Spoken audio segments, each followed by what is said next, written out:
Agradezco muchísimo a Alejandra Ibarra Chaúl que me haya dado esta entrevista, una conversación que quiero tener con ella sobre su libro Causa de muerte, cuestionar el poder. Es una investigación importantísima sobre los retos que enfrenta la prensa en México y los ataques, agresiones y asesinatos de periodistas en nuestro país. Entonces, Alejandra, no quiero extenderme mucho porque sé que el tiempo es valiosísimo para ti. Estás estudiando un doctorado en historia en el Colegio de México, entonces sé que además de eso tienes muchas tareas adicionales, que por eso doblemente te agradezco que converses conmigo. Y primero quiero preguntarte, sé que lo hablas un poco en el libro, pero ¿por qué en particular, como estudiosa de la comunicación, este tema fue el que te llevó a desarrollar una investigación como la que planteas en el libro Causa de Muerte? Sí, bueno, muchísimas gracias a ti por el interés, Marcos, y por la entrevista y el espacio. Mira, yo en realidad empecé con interés en el tema desde la licenciatura. Yo en la licenciatura estudié ciencia política y un poco lo que me causaba mi curiosidad o intriga era que México fuera una democracia, es decir, no estamos en un país con una autocracia, con un gobierno represor, no estamos en unas circunstancias donde normalmente se espera que se censure a los periodistas. Digamos, legalmente y en términos de papel están todas las circunstancias para que el periodismo se pueda ejercer, para que a los periodistas los protejan. Sin embargo, México es uno de los países más peligrosos para ejercer el periodismo en el mundo, ¿no? Entonces, esa especie de ironía o esa especie de contradicción fue lo que primero me interesó. Yo escribí mi tesis de licenciatura sobre violencia contra periodistas en México desde una perspectiva mucho más alejada de los casos, mucho más, digamos, como de datos, agregada, pues sí, como con un modelo más de ciencia política. Y después, conforme me fui yo volviendo periodista, me empezó a interesar muchísimo el trabajo de los colegas asesinados. Yo decía, a ver, se habla muchísimo de este tema, se habla de las cifras, se habla de las estadísticas, pero realmente es rarísimo que conozcamos los reportajes de esa gente a la que asesinaron por informarnos. Es cierto, y tú planteas una tesis muy interesante. A mí me abrió la mente, la verdad, cómo analizas tres casos en particular, el de Nevid Condes Jaramillo, Javier Valdés y de Samir Flores Soberanes. Y estos son que el periodista, en primer lugar, tenía una conexión, digamos, un arrastre social que lo hacía conocido, que lo hacía respetado y que también planteaban acciones para que la gente participara en su comunidad, en resolver los problemas, y que además de eso asumían una postura, cosa que es distinta a lo que el periodismo tradicional de las escuelas estadounidenses plantean como un periodista per se, ¿no? Y que además cuestionaba el poder en un periodo de inestabilidad, es decir, estos tres casos tú haces check de los distintos factores que planteas. Entonces, cuéntame un poco de esto, porque lo platicas también un poco de una forma disruptiva, a ver, el periodismo no es en México, digamos, como se plantea en una escuela tradicional, en donde la democracia es plenamente funcional o que existan las circunstancias para que se les proteja. Es una especie de híbrido. Entonces, cuéntame un poco de esto para que quienes nos escuchan entiendan cómo no necesariamente tiene que siempre existir una camisa de fuerza para alguien para que sea considerado periodista. Claro, sí, creo que esa fue una de las partes más complicadas y complejas para poder no solo explicarlas en el libro, pero sí también como periodista para mí, como entender qué era lo que yo estaba observando, ¿no? Porque pues justamente lo que acabas de decir, cuando uno estudia periodismo, lo primero que te dicen es tienes que ser objetivo, ya está en desuso, ¿no? La palabra objetivo, pero tienes que ser neutral, tienes que hacer un balance, tienes que, vaya, no estar sesgado o no tomar partido, ¿no? Y esto es como los cánones del periodismo profesional. Y después uno se pone a leer los reportajes de los periodistas asesinados. ¿Se oyó? Se pone uno a leer los reportajes de los periodistas asesinados y se da cuenta que son personas que están escribiendo, que están enojadas, que están hartas, que son tratos que no se pueden soportar más, o se burlan de la gente, sobre todo de la gente poderosa sobre la que están escribiendo. Y eso a mí como que me empezó a generar mucho ruido al principio, ¿no? Yo decía, ¿qué es esto que estoy leyendo y qué hago con esto que tengo en mis manos, ¿no?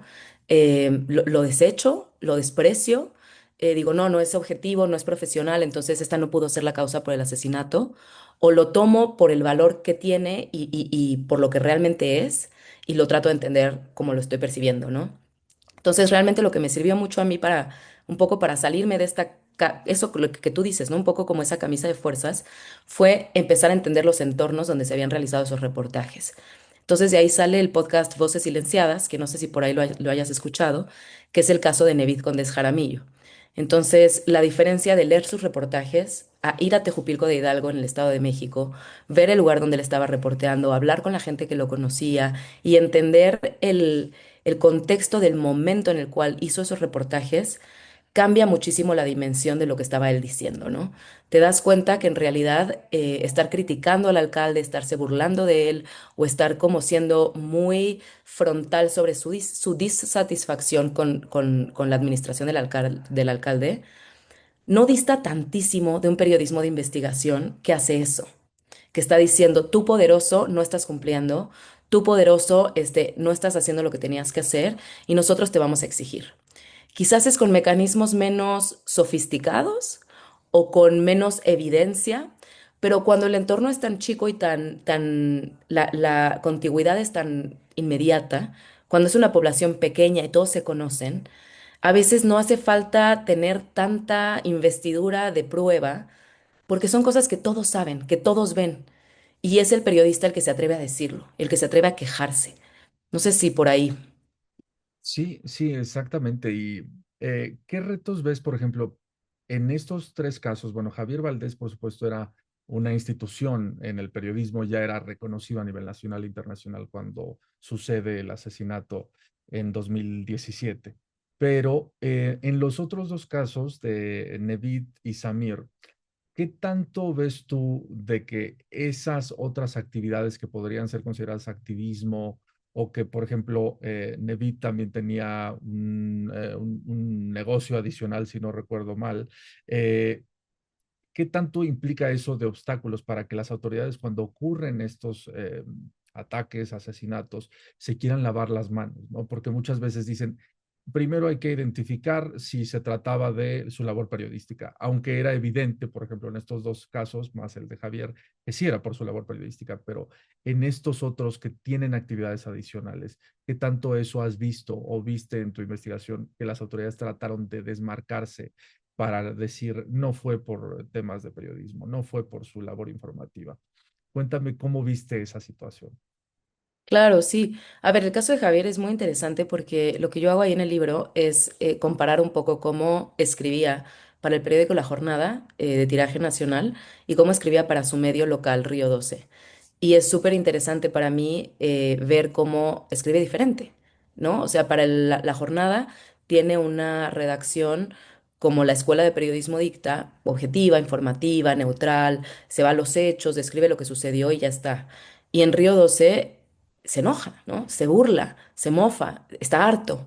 Entonces creo que ahí hay una distinción súper interesante, nada más para notar la distinción con los otros dos casos. Y los otros dos casos son justamente a mí me parecen muy indicativos de lo que está sucediendo en el país, precisamente porque, a ver, Nevid, como bien dices, tiene como toda otra gama de actividades, ¿no?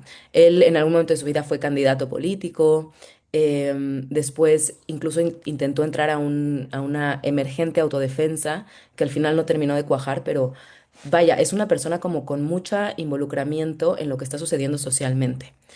Y por el otro lado, Samir Flores Soberanes es un activista y defensor de territorio, que parte de la manera en la cual él defiende el territorio es informando, ¿no? O sea, ahí son matices que son interesantes como analizar, y yo creo que lo que los une es el interés, primero, por hacer algo y participar en la mejoría de su sociedad, y que deciden hacerlo mediante la información, ¿no? Ahora, con lo que mencionas de las autoridades, definitivamente es algo que las autoridades usan como, yo creo que como pretexto para no involucrarse, para no investigar, para no tomar los casos. También ahí está brevemente mencionado en el libro el caso de Moisés Sánchez Cerezo de Veracruz, de Medellín de Bravo. Ese creo que es el caso más paradigmático, ¿no? Y creo que todos los periodistas un poco lo conocemos. O sea, Moisés tenía un taxi, entonces en el momento en el que lo desaparecen primero, el gobierno estatal de Veracruz se niega a buscarlo porque dice, no, no fue por periodista, él era un taxista, ¿no? Entonces, creo que parte de lo que intento hacer con el libro es mostrar cómo los casos de los periodistas, por precarización laboral, por tradición histórica, por muchas cosas, los periodistas se involucran en el periodismo y en muchas otras cosas. Entonces, si lo que quisiéramos ver de manera prístina, como quizás en Estados Unidos o quizás como, yo sí creo que son modelos que vienen del norte global, no encajan, ¿no? Estos periodistas. ¿Por qué? Porque tienen que tener otros jales para tener dinero. ¿Por qué? Porque se involucran con su sociedad de otras maneras. Porque son personas muy activas y muy diversas y muy complejas y muy tridimensionales. Entonces, sí creo que el Estado de repente usa eso como excusa. Y sí, pues por ejemplo, la Fiscalía Federal de los casos de libertad de expresión es muy puntual en qué casos se involucra, ¿no? Y suelen ser en los casos menos con menos matices. Exacto. Y además de que se buscan muchas veces las autoridades de desmarcar, de que se cataloguen los asesinatos de estos comunicadores y periodistas porque tenían otras labores, ¿qué ves tú en los índices de impunidad? Es decir, sabemos que en México, pues el 99% de los delitos en general se van sin castigo, más la cifra negra de los delitos que no se denuncian, pero en estos que hay una mirada social muy, muy puesta sobre un periodista cuando es asesinado, por lo menos causa indignación y queremos saber si se castiga o no. Eh, ¿Qué ves tú en estos órganos que existen, como la FEADLE, ¿no? Que no son muy antiguos, pero que también mantienen las mismas pues, estadísticas de impunidad? Eh, ¿Qué ves en esto, en el engranaje del sistema para que se investigue, castigue y, bueno, primero se prevengan estos delitos? Sí, creo que es una pregunta súper relevante porque depende un poco qué entiendas por impunidad, ¿no? Voy por casos y luego me voy como a la FEADLE y a los órganos que se encargan de dar la justicia y disminuir la impunidad. Mira, hay casos como yo cubrí un caso en Veracruz donde asesinan al periodista, al poco tiempo, me parece que al año o a los 2 años, la propia viuda va a hacer un careo de una persona que detuvieron, que parece que es la persona que asesinó a su esposo, lo reconoce, dice sí es, digamos, está funcionando bien el sistema. El asesino es detenido por otro crimen, hacen un careo, lo reconocen, queda detenido en el penal, se van a juicio y en la audiencia del juicio, se lleva a cabo el juicio de manera, digamos, digo, tiene sus incidentes y todo, pero se lleva a cabo bien. Y en el juicio terminan sentenciándolo por el asesinato del periodista y creo que por el asesinato de un músico y por otro atentado de asesinato. Le dan sus años de pena, está recluido en un penal en Sonora porque se amotinó en el penal de Veracruz.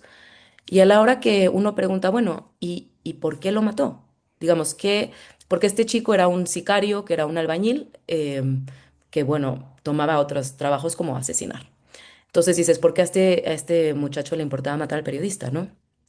Y a la hora que se le pregunta a las autoridades, a la gente que estuvo involucrada en el caso, a la propia familia, te dicen, no sabemos. No se le preguntó y el autor intelectual, quién sabe, ¿no? Entonces, ese caso para los estadísticas de Veracruz no es un caso impune. Es un caso donde se encontró al culpable, se le sentenció, se le juzgó y se le sentenció. Ahora que si queremos encontrar en estos procesos de verdad y de justicia la razón por la cual se está matando a los periodistas, es un caso impune. Entonces, ahí empezamos con los matices, ¿no? Esto para decir que en muchos casos sí hay detenidos, sí hay enjuiciados y sí hay sentenciados, pero en absolutamente todos los casos donde eso sucede son autores materiales. No hay autores intelectuales juzgados y sentenciados por el asesinato de un periodista en México, hasta donde yo sé. Si me equivoco, me funan en redes. Em, bueno, eso, y por ejemplo, cuando se involucran las autoridades, por ejemplo, federales, tú hablabas de la FEADLE, ¿no? Me parece que la FEADLE, su precedente es la FEADP, que fue inaugurada en 2006. Se cambia la FEADLE en 2010 y la FEADLE tiene capacidad de atracción. ¿Esto qué quiere decir? Que puede tomar casos en los estados y empezarlos a investigar de manera federal. No siempre lo hace. ¿De qué depende que lo haga? Es un poco misterioso. Pero cuando lo hace, actúa bastante bien. Por ejemplo, atrajo el caso de Miroslava Breach, atrajo el caso de Javier Valdés, atrajo el caso de Israel Rangel Vázquez en Guanajuato, que era un reportero que hacía mucha nota roja en redes sociales. Y en los casos donde se ha involucrado la FEADLE, recientemente también atrajo el caso de Samir Flores. Y ese es un caso interesante porque Morelos, normalmente las fiscalías estatales cuando llega la FEADLE dicen, sí, toma, ¿no? O sea, vas. Y en Morelos lo pelearon, o sea, se fueron a, creo que Amparo y la Fiscalía de Morelos dijo, no, no te lo puedes llevar, lo cual fue interesante. Pero bueno, salvo el caso de Samir, que todavía está ahí como, digamos, un poco más difícil, donde se involucra la FEADLE, al menos en estos tres casos, ha sido bastante efectiva. O sea, hace muy buena investigación, hace lo que tiene que hacer y ha logrado de manera bastante expedita los arrestos de los pendientes, juzgarlos y sentenciarlos, salvo los autores intelectuales. Ahí está una parte interesantísima, ¿no? Porque, eh, por ejemplo, en el caso de Javier, que es emblemático, sabemos que pues hubo un conflicto ahí por una publicación.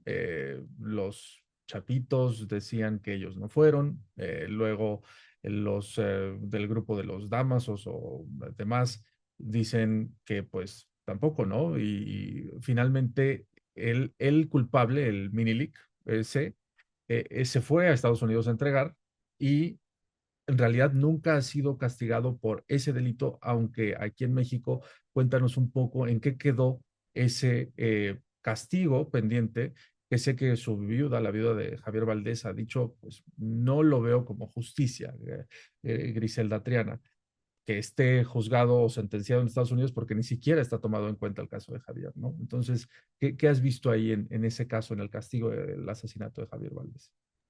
Sí, claro. Y a ver, es un caso bien complejo porque precisamente pues hay como dos momentos, ¿no? El momento del asesinato, cuando la fiscalía y cuando se involucra la FEADLE, lo que hacen es detienen a los sicarios involucrados, a los autores materiales.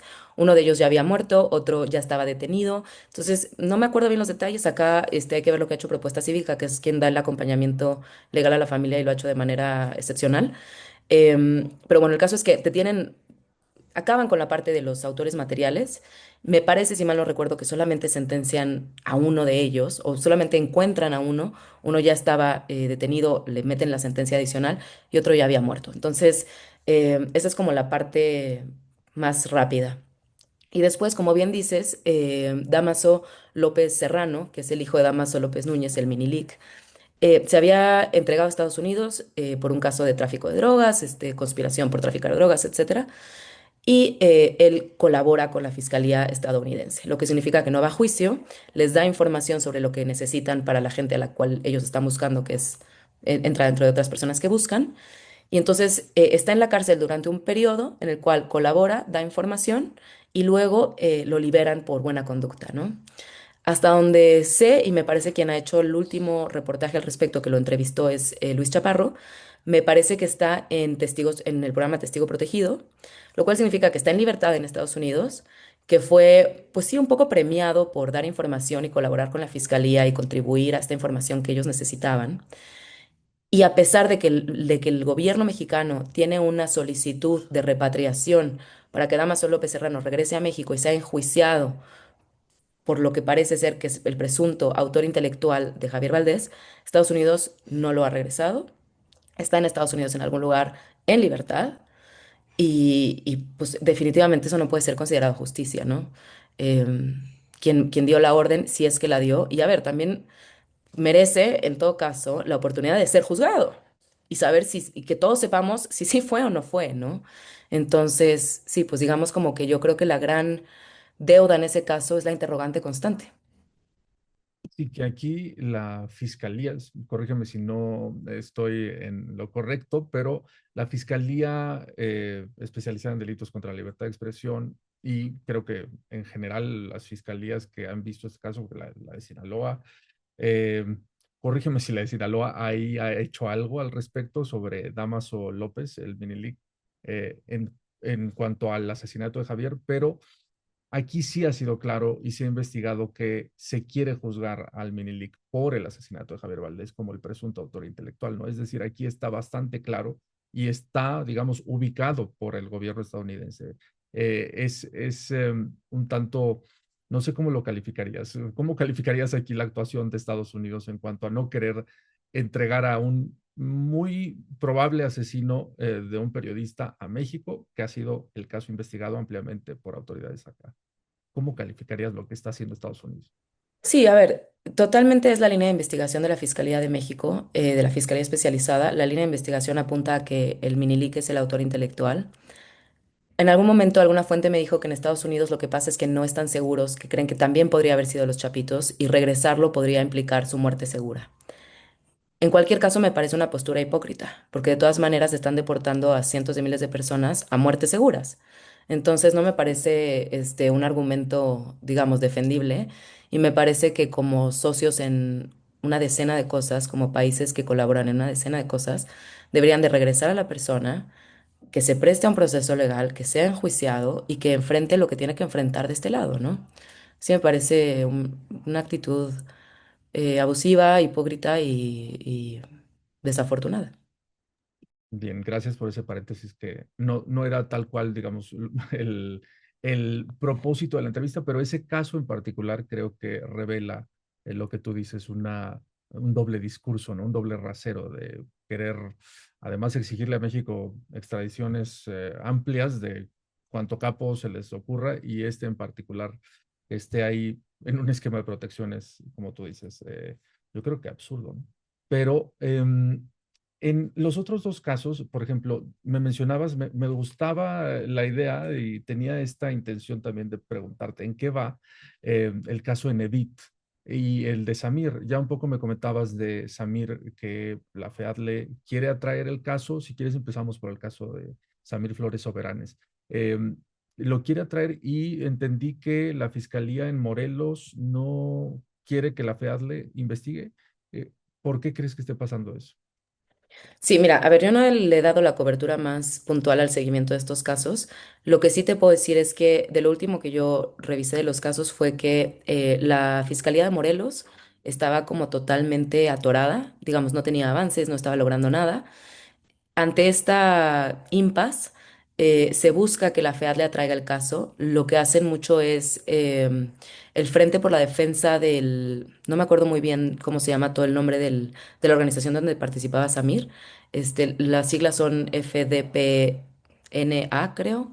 Pero bueno, digamos, vamos a llamarle el Frente Popular ahorita, se apersona, hacen una manifestación frente a las instalaciones de la Fiscalía diciendo, de la Fiscalía Federal, diciendo, atraigan este caso, es una locura que siga en Morelos y que siga estancado. Hay muchas irregularidades que no te las puedo precisar ahorita porque no las conozco.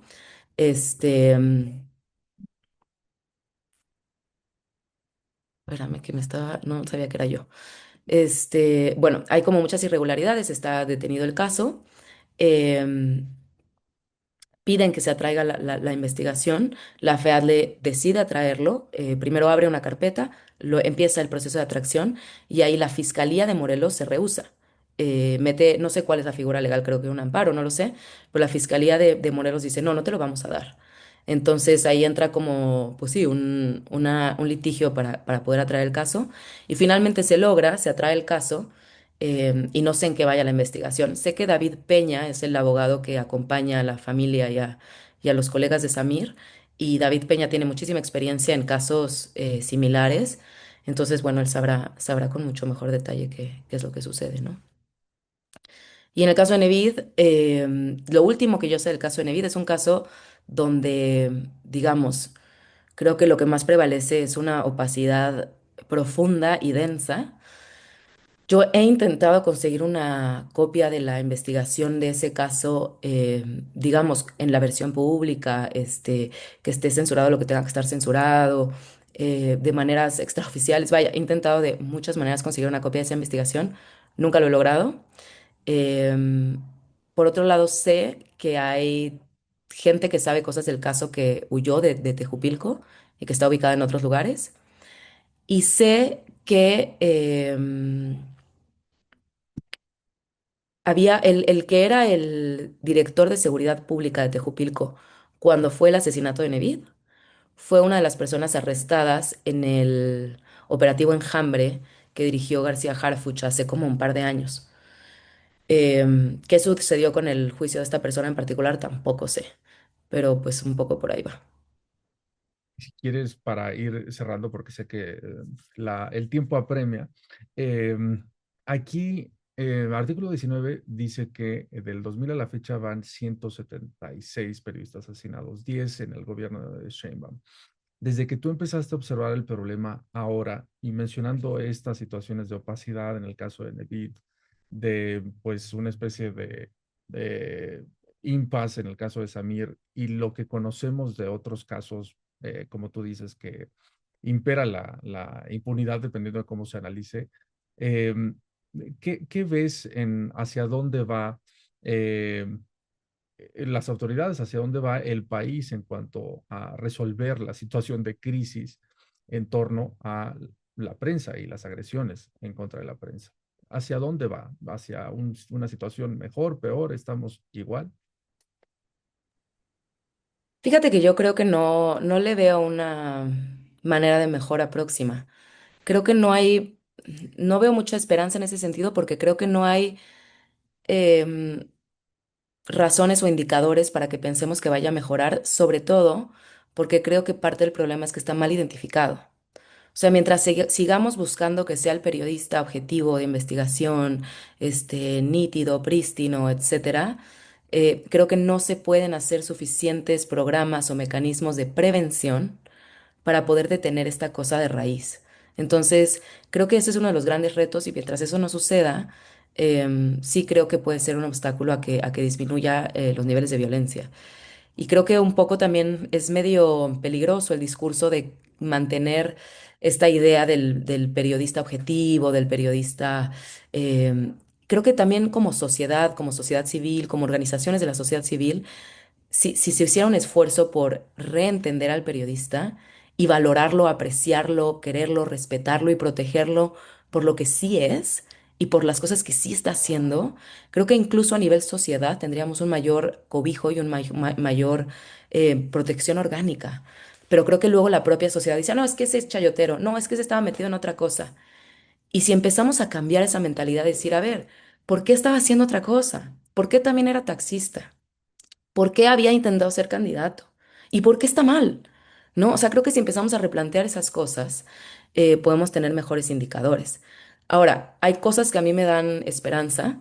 En la Comisión Estatal de Atención y Protección a Periodistas de Veracruz, el director anterior, Israel Vázquez, Israel Vázquez, perdóname, creo que me confundí de apellido. Israel, ahorita te digo el apellido.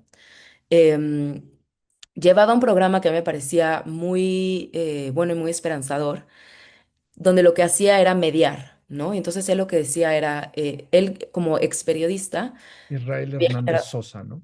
sí, gracias, gracias, gracias. Israel Hernández Sosa, quien era el anterior director de la CEAP en Veracruz, llevaba un programa que a mí me pareció muy innovador y además, pues según los datos de periodistas asesinados y desaparecidos en Veracruz durante su gestión, fue exitoso donde él generó confianza tanto de periodistas como de funcionarios públicos locales. Entonces lo que pasaba es que tanto los periodistas le decían, oye Israel, me están amenazando, como los propios funcionarios le decían, estoy hasta la madre de este periodista. Y entonces él iba, se sentaba con ellos, mediaba y digamos despresurizaba la molestia y lograba que se entendieran la gente. Y son procesos y son programas, digamos, muy poco, quizás muy poco sexys en términos de política pública, porque tienes que estar ahí, tienes que conocer a la gente, tienes que viajar al lugar y tienes que hablar con la gente. Entonces, no es una cosa que puedas implementar en todo el país, pero quizás sí es una cosa que podrías implementar en todo el país con la gente de los lugares que conoce a la gente, en la que la gente confía, para ir como desahogando estos conflictos, ¿no? Entonces, bueno, sí, a mí ese programa me parecía bastante prometedor. Sí, ese caso es importante. Lo analizaré también a profundidad. Creo que vale la pena hablar con Israel Hernández Sosa.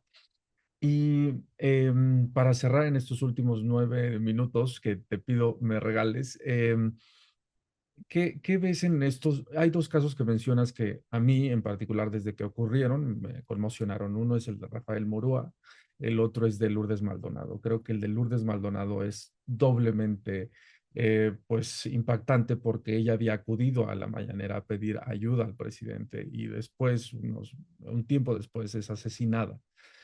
¿Qué ves tú? Por ejemplo, ambos estaban en el mecanismo de protección, eran beneficiarios del mecanismo de protección federal para personas defensoras y periodistas.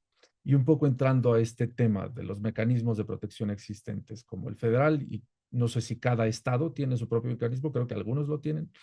Eh, en estos dos casos fueron asesinados pese a los beneficios de del mecanismo. ¿Qué piensas de estos esquemas existentes y de que personas bajo su protección fueron ultimadas, asesinadas? Sí, fíjate que en algún momento yo intenté conseguir el dato preciso de cuántas personas con protección del mecanismo federal habían sido asesinadas. Metí una solicitud de información, me lo negó la Secretaría de Gobernación por datos personales. Metí la queja o la reclamación, como se diga. Yo lo que les pedía era, tenía una lista y nada más les pedía que me pusieran sí o no, ¿no? Eso era todo lo que pedía.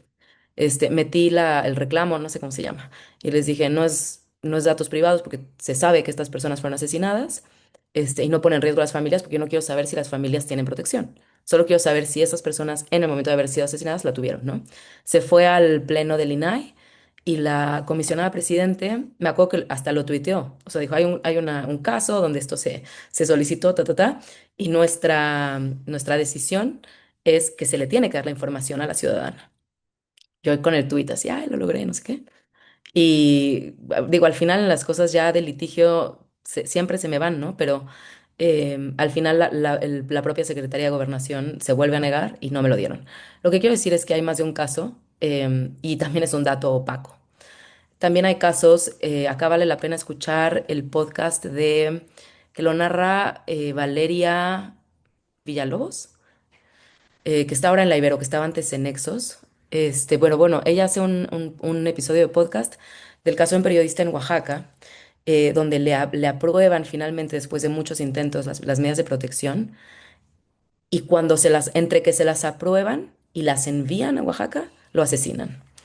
Entonces, creo que acá hay muchos temas, ¿no? Definitivamente el de Lourdes Maldonado es, pues yo creo que es un ejemplo muy fuerte por esto que dices de que fue a la mañanera, también porque era una periodista muy reconocida, fue muy maestra de muchos periodistas en Tijuana. Y además porque yo creo que algo que lo hace bien interesante ahí es porque tenía este laudo laboral, ¿no? O sea, ella tenía un reclamo que por las condiciones laborales en las que ella había trabajado para esta empresa, que era la empresa del que después era El eh, Bonilla, ajá, pero ¿cuál era el puesto? Es que era el que de bienestar. pues un funcionario del gobierno de la Había sido, cuarta me parece que transformación. senador, y en ese Sí, fue momento ya senador, era embajador de bienestar, no me acuerdo cómo se llaman. Pero digamos, era una persona con una delegado del bienestar, ¿habrá sido? delegado del bienestar, exactamente. Con un nivel de poder y con un nivel de visibilidad y de atención muy grande, que era el dueño del medio donde ella había trabajado y ella reclamaba salarios, ¿no? Entonces, todo esto está atravesado, como ya hemos estado diciendo, por la precarización laboral, ¿no? Y creo que sí son los periodistas menos protegidos por una institución mediática los que se enfrentan con el cuerpo a estas cosas, ¿no? Entonces, ella a mí me parece sumamente loable y admirable que diga, no es justo esto, voy a pelearlo por los medios legales existentes, por los medios institucionales, voy a meter mi demanda laboral. Hace eso, la amenazan, tergiversan el resultado original que le daba la razón, se va a la mañanera, digamos, ella está haciendo todo lo que uno creería que la protegería. Y a la hora que gana el laudo laboral y da una entrevista, sí, muy satisfecha, claro que sí, y con mucha opinión, em, sí, como, no sé cómo más describirlo, ¿no? Como, ahí Ímpetu está en con... YouTube, Ujú. con Sí, mucho orgullo. y Se finalmente es asesinada, ¿no? exacto. Tenía rondines policiales. A ver, pues en los mecanismos tú eres el experto y ya me contarás a mí lo que tú encuentres. Pero lo que yo creo es que las medidas de repente no son las adecuadas en cada caso. O sea, que no necesariamente a ella le hubiera convenido un rondil policial, ¿no? Quizás convenía una reubicación. Quizás las juntas de gobierno donde analizan el riesgo deberían de ser no sé, más frecuentes, o se podría hacer una actualización cuando suceda algo como lo de que, oye, acabo de ganar el laudo, o sea, me acaban de dar esto, esto cambia la circunstancia, quizás ahí debería haber un ajuste inmediato, no lo sé, ¿no? Pero creo que lo que pasa es que muchos casos individuales caen entre las grietas de las medidas generales, ¿no? Está el caso de Francisco Romero Díaz, que él publicaba en redes sociales. Fue el tercer periodista asesinado de su mismo medio. Él publicaba en Quintana Roo, en Playa del Carmen, me parece. Le dan las medidas, lo sacan del estado, se va a Campeche y en Campeche, porque esta es una medida que no toma en cuenta el resto de la vida de las personas, está desesperado, se deprime, no puede trabajar, no puede hacer periodismo, si hace periodismo todo el mundo va a saber que está ahí, es decir, es una medida inadecuada. Decide regresar, regresa a donde está el riesgo, le dan un tip anónimo, como él trabajaba, tenía escoltas, los escoltas están dormidos, yo creo que ahí tiene también un tema psicológico fuertísimo, se sale a reportear el trip y pues lo asesinan, ¿no? Entonces, sí creo que de repente la falta de personalización en los casos individuales ahí tiene un impacto importante. Sí, esto, ¿por qué crees que te negaron el dato? Mencionas la opacidad, el dato de los periodistas y personas defensoras asesinadas pese a el beneficio del mecanismo. ¿Por qué la opacidad? ¿Qué crees que quieren esconder? ¿Su ineficiencia o qué se está tratando de ocultar? No, pues es por especular, ¿no? No lo sé. Yo creería que no quieren afectar la imagen. Yo creería que también hay una... Sí creo que socialmente en México tenemos, no nosotros, sino desde gobierno, sí hay como una negativa a la transparencia en muchas cosas. Y sí creo que hay como una reticencia a decir, a ver, que se sepa este dato, debería de haber sido una auditoría federal incluso, que se sepa, que se haga público, que se transparente y entonces, ¿qué vamos a hacer con eso? O sea, ¿cómo vamos a trabajar con esta situación que se conoce? Como si no conocerla hiciera que entonces no se tenga que trabajar en ello. Cuando de todas maneras se conoce a susurros, a voces, vaya, a cálculos, ¿no? O sea, cada organización tiene ahí su estimado de cuántos son los asesinados con el mecanismo. Em, digamos, no transparentarlo no hace que se vaya a exigir que se mejore, pero no sé si ahí se deslindan un poco como de decir que sabían, no sé. Bien, pues como tú dices, hay muchas dudas de por qué el gobierno actúa como lo hace y en particular, pues esto, la transparencia, creo que debería ser, como dicen algunos funcionarios, al extremo o alguna cosa así para que podamos entender cómo resolver, ¿no? Estos problemas que tú has investigado muy bien y que, bueno, nuevamente te agradezco muchísimo, Alejandra, que hayas conversado conmigo. Espero que podamos seguir en contacto. Quisiera luego ahondar en lo que sea que estás investigando para el doctorado, pero te agradezco nuevamente. Es un gusto y un placer conversar contigo.